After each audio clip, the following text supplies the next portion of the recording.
Fala pessoal, sejam bem-vindos, começando mais um vídeo com muitas informações importantes. Mas antes, eu peço para que você se inscreva no canal, deixe o seu like e compartilhe o vídeo com o máximo de pessoas. Giro na tela e notícias a seguir.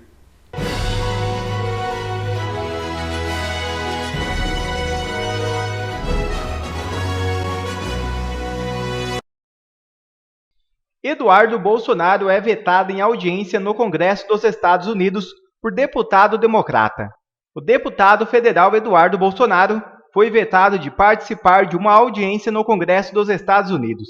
O veto partiu de Jim McGovern, membro do Partido Democrata e vice-presidente da Comissão de Direitos Humanos na Câmara dos Estados Unidos, interrompendo os planos do brasileiro de discutir o sistema totalitário do judiciário brasileiro.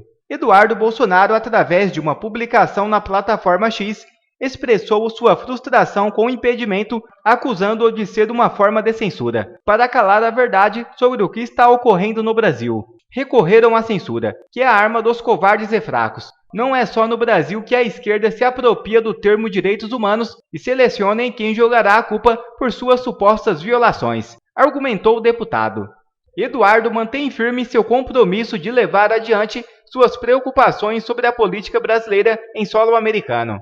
Ele anunciou que continuará sua missão nos Estados Unidos na próxima semana, buscando dialogar com outros membros do Congresso norte-americano e identificar uma comissão onde possa expressar livremente suas visões. Seu objetivo é expor as atrocidades que, segundo ele, têm marcado a democracia relativa do Brasil. Bom, e hoje à tarde, a comitiva de parlamentares brasileiros, que está em Washington, nos Estados Unidos, para levar ao Congresso americano denúncias sobre violações aos direitos humanos que ocorrem no Brasil, fez uma coletiva de imprensa. Na área externa do Capitólio, Eduardo Bolsonaro mencionou a violação da liberdade de expressão e a perseguição a políticos e jornalistas aqui no Brasil. That all this oppression and cruelty is just a step towards the ultimate goal, to imprison my father, the president who dared to put the interests of Brazilians first. My father is now prosecuted and slandered in the most various ways. My father is also accused of attempting a coup d'etat when he was no longer president. The judiciary, appointed by the Communist Party in power, want us to believe that my father waited to leave power and, when he no longer had the armed forces under his command, attempted a coup d'etat with elderly and unarmed women, all of these thousands of kilometers away from Brazil, when my father was in vacations in the United States. Going to the end, they want us to believe, Mr. Chris Smith, that women, elderly ladies, and all kinds of ordinary citizens, unarmed, are a danger to the rule of law. And those violating the rights and fundamental guarantees are the saviors. Brazil, unfortunately, is not a democracy anymore. Amanhã, o deputado Eduardo Bolsonaro vai se reunir com Donald Trump, na Flórida. No encontro, o deputado e a comitiva de parlamentares vão falar sobre a situação de brasileiros exilados no exterior.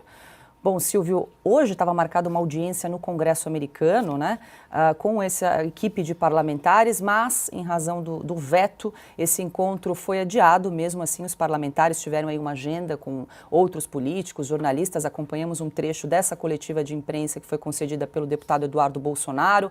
Ao lado do deputado estava ali Bia Kicis, anotei também Marcel Van Hatten, Mário Frias, André Fernandes, Paulo Bilinski. O que você destaca aí desse trecho que nós trouxemos aqui do deputado Eduardo Bolsonaro nessa coletiva de hoje, Silvio? Bom, em primeiro lugar, reforçar que o veto é estranhíssimo, porque estamos falando, e isso foi comentado aqui no programa ontem, dos Estados Unidos da América, de um país que é o símbolo da liberdade, sobretudo, e uma audiência marcada para expor o que está acontecendo no Brasil. É um gesto importante o que essa comitiva de deputados federais do Brasil faz, que é levar para fora das nossas fronteiras um retrato fiel do que acontece aqui e que não é retratado pelos jornais tradicionais, pelas emissoras tradicionais brasileiras. Só que uma voz praticamente única na imprensa, uma voz independente, a Revista Oeste não só transmite esse tipo de conteúdo, como mostra diariamente aqui no nosso programa, no nosso site revistaoeste.com, na nossa publicação para assinantes, que os pilares da nossa democracia estão abalados e não é de hoje. E a responsabilidade por isso é o avanço de prerrogativas constitucionais por parte de um dos três poderes, o judiciário. Há sim hoje uma perseguição contra um espectro político que é o espectro definido como direita, como centro-direita e maltratado como extrema-direita. Eu repito o que disse no comentário anterior, porque extrema-direita é uma forma pejorativa de se referir a quem está do lado de lá. Aqueles que estão do lado de lá desse consórcio de governança do Palácio do Planalto e do Judiciário com o aval da velha imprensa. É o lulismo, é o pessoal da democracia relativa. Democracia para eles e para os outros, perseguição. Essa é uma palavra que deve ser repisada diariamente, perseguição, porque é isso que acontece. Esse inquérito, por exemplo, Matriz, completa 5 anos neste mês, esse mesmo que o ministro Gilmar Mendes fez menção e que o ministro Dias Toffoli, quando presidia a Suprema Corte, abriu e delegou ao ministro Alexandre de Moraes. E inquérito é algo que não é preciso ser jurista, não é preciso ser profissional do direito para entender que inquérito é aberto quando se tem indícios. Apura, tem começo, meio e fim. Se não encontra algo definitivo, encaminhe-se para o arquivamento. Não foi o que aconteceu. Tornou-se uma espada apontada para o pescoço de qualquer voz que se levante, seja na imprensa independente, seja por parte de influenciadores digitais, por parte do empresariado e por parte também da classe política. Quem se levanta contra esse consórcio, contra o lulismo e a democracia relativa é punido e perseguido. Faz muito bem esse grupo de deputados em levar essa mensagem lá fora e finalizo. A imprensa internacional, de alguma forma, está entendendo o que está acontecendo no Brasil. Jornais dos Estados Unidos e algumas publicações da Europa já despertaram para o que está acontecendo no Brasil. É uma medida importante essa. Pois é, Piotr, o deputado Eduardo Bolsonaro finaliza dizendo que o Brasil não vive mais uma democracia, está levando essa mensagem aí internacionalmente. Eles estão aí num grupo de parlamentares em Washington, nos Estados Unidos. Qual a relevância dessa mensagem ser passada aí agora para os Estados Unidos, para a imprensa internacional? O que é possível fazer nesse atual momento tão delicado que o Brasil está passando? Primeiro que a democracia modelo do mundo, a americana, vai precisar prestar contas a si própria, primeiramente. Porque justificar o mundo por que se suspendeu, se adiou, é uma reunião com parlamentares de uma nação amiga, de parlamentares que têm representação institucional e foram conversar com seus pares no Congresso americano. Suspendeu-se por qual razão? Qual o motivo de não ouvir? Os americanos interferem, e a expressão é essa, interferem em quase todos os países onde, por exemplo, eles discordam do modelo democrático que eles têm, que sim, é muito grande, muito importante, sólido, embora esteja sob ataque recentemente, e a gente vê um mau exemplo agora desse parlamentar democrata que conseguiu suspender essa reunião, mas eles interferem em todo mundo onde, por exemplo, aquilo não se parece com a democracia americana. Nesse momento, primeiro é preciso esperar o que os americanos vão dizer para si próprios, porque para o mundo o exemplo ficou ruim. Agora, do ponto de vista do Brasil, é importante porque, independentemente da presença dessa audiência dentro do Congresso americano, é um gesto de denúncia ao mundo do que está acontecendo aqui. Nós temos, sim, censura prévia no Brasil, decidida pelo Tribunal Superior Eleitoral na última eleição. Censura prévia na Constituição. Basta um mínimo de língua portuguesa para entender que ela veda a censura prévia. Temos sim presos políticos, temos sim inquéritos sem fim, temos sim autocensura das pessoas com medo justamente de serem punidas por decisões completamente arbitrárias, sem direito ao contraditório, porque normalmente vão presas. E temos jornalistas sim vivendo no exterior. Isso se chama muito claramente de pessoas que estão exiladas, não tem outro nome para isso daí. Pessoas que perderam o passaporte. Por que perdeu o passaporte? O ex-presidente brasileiro, Jair Bolsonaro, pediu uma autorização agora para o ministro Alexandre de Moraes para atender a um convite de um chefe de Estado, no caso Benjamin Netanyahu, para visitar Israel, porque o passaporte foi apreendido. Qual é a razão de se apreender um passaporte de um presidente que tem aqui, um ex-presidente que tem endereço conhecido, ou seja, permanece no país, voltou depois do seu, podemos chamar, alto exílio que se deu logo no final do seu mandato, é óbvio que não há uma democracia, não nos trâmites e no conhecimento que tínhamos pacificado na Constituição brasileira. Augusto. Olha, é o deputado do Partido Democrata que impediu. Veja bem, o Partido Democrata existe nos Estados Unidos. Eu imagino que eles apoiem o Biden. O presidente pertence ao partido, foi eleito por eles, etc. O Biden, ele ajuda a Ucrânia, o governo Biden. O Lula é a favor da Rússia, justificou a Rússia. Os que estavam lá, não. Os deputados brasileiros, não. Esses deputados, eles apoiam os Estados Unidos. O governo Lula apoia a China.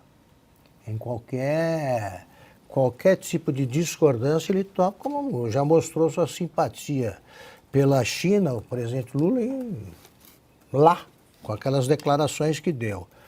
Os Estados Unidos têm como um dos principais inimigos, por decisão desses inimigos, o Irã. E o Brasil recebe navios iranianos. Esses deputados, eles são americanos ou estão contra o país em que nasceram? Eu estou muito espantado com certas atitudes da chamada esquerda americana. Estão ficando parecidos com o que é de pior no mundo, que é a esquerda cucaracha, aqui do Brasil.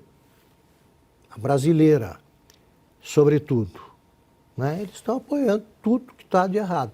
O Celso Amorim poderia perfeitamente ser indicado pela bancada do Partido Democrata, que concordou com esse deputado, como um chanceler americano. Vai ver, ele engana no inglês ali, por aí. E sem provas, ministro Gilmar Mendes afirma haver acordo entre traficantes e evangélicos. É isso mesmo. Membro do Judiciário falou em aparente existência de narcomilícia evangélica. Gilmar Mendes, ministro do Supremo Tribunal Federal, voltou a defender a atuação política da Corte. Em entrevista à Globo News, o magistrado mencionou um suposto relatório internacional que apontou uma estagnação no Brasil do que o ministro chamou de extrema-direita. Eu li uma matéria a propósito de uma avaliação internacional, é um relatório, dizendo que todos os países que tiveram problema com essa extrema-direita, o Brasil foi aquele que saiu melhor nessa quadra, graças à institucionalidade. E aí tem um papel importantíssimo o próprio Supremo Tribunal Federal. Inclusive, o tal muito criticado inquérito das fake news e outros inquéritos dirigidos pelo ministro Alexandre é objeto de elogios nesse relatório. Portanto, é interessante que isso se volte agora contra o Supremo.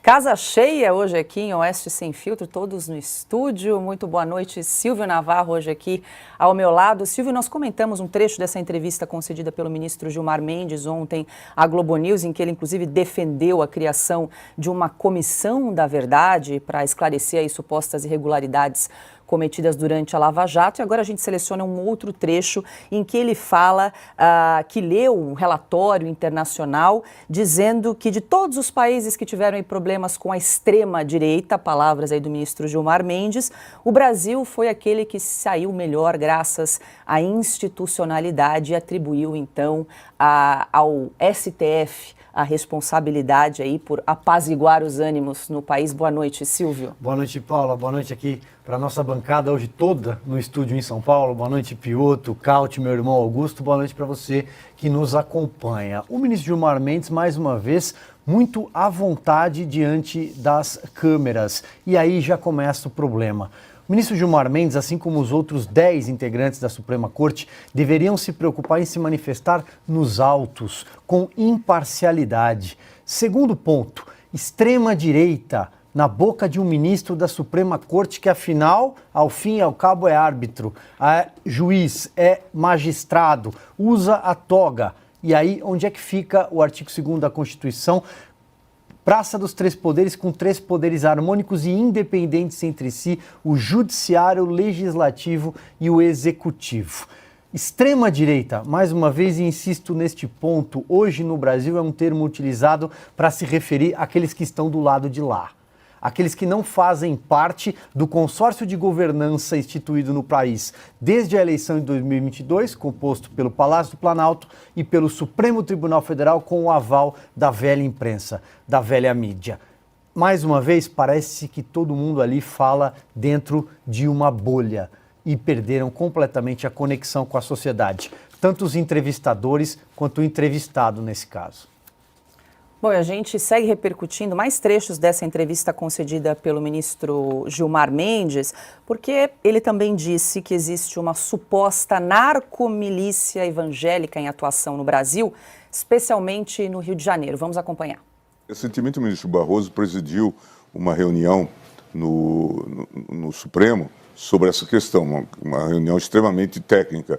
E um dos oradores lá falou de algo que é raro de se ouvir, de uma narcomilícia evangélica, que aparentemente se dá no Rio de Janeiro, onde, portanto, haveria hoje já um acordo entre narcotraficantes, milicianos e pertencentes a uma rede evangélica, ou integrados a uma rede evangélica. Veja, é algo muito sofisticado.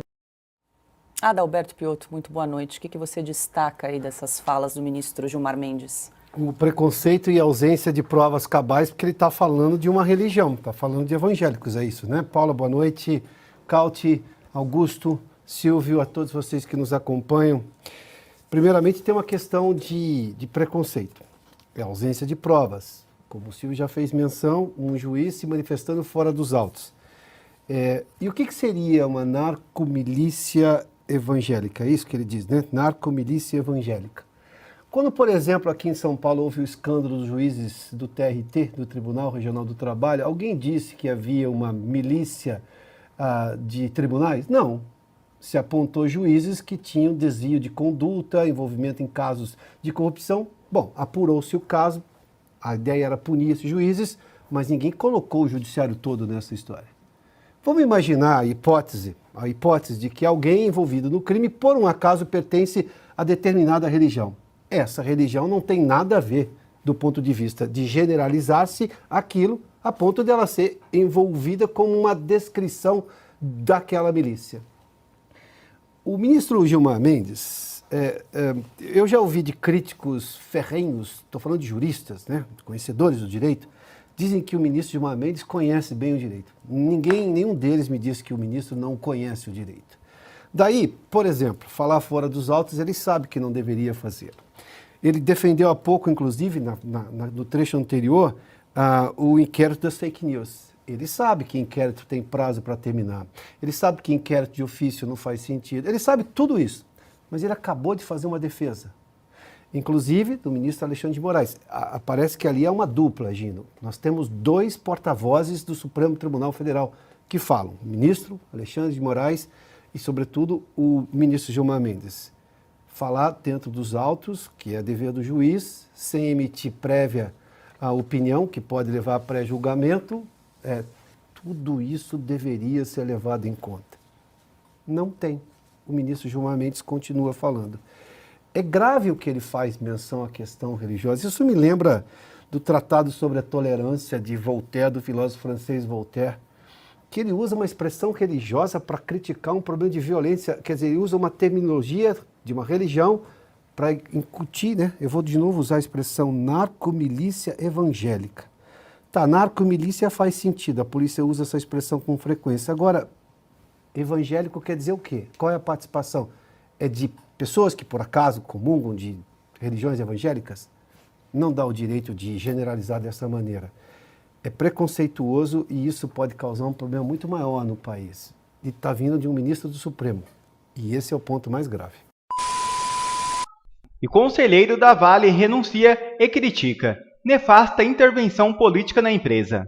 José Luciano Duarte Penido, membro do Conselho de Administração da Vale, anunciou sua renúncia ao cargo, afirmando estar insatisfeito com o processo de sucessão do presidente da empresa, Eduardo Bartolomeu. Penido argumenta que o procedimento está sendo indevidamente influenciado e manipulado, o que prejudica o interesse da empresa.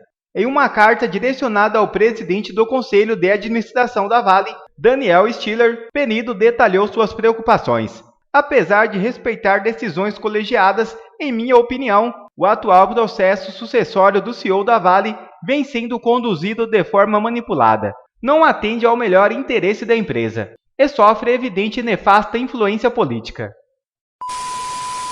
Quer ver mais vídeos como esse? Então inscreva-se agora mesmo no canal, deixe o seu like e compartilhe esse vídeo com o máximo de pessoas. Assim você vai estar me ajudando demais. Fico por aqui, um forte abraço e que Deus abençoe a todos. Brasil acima de tudo e Deus acima de todos.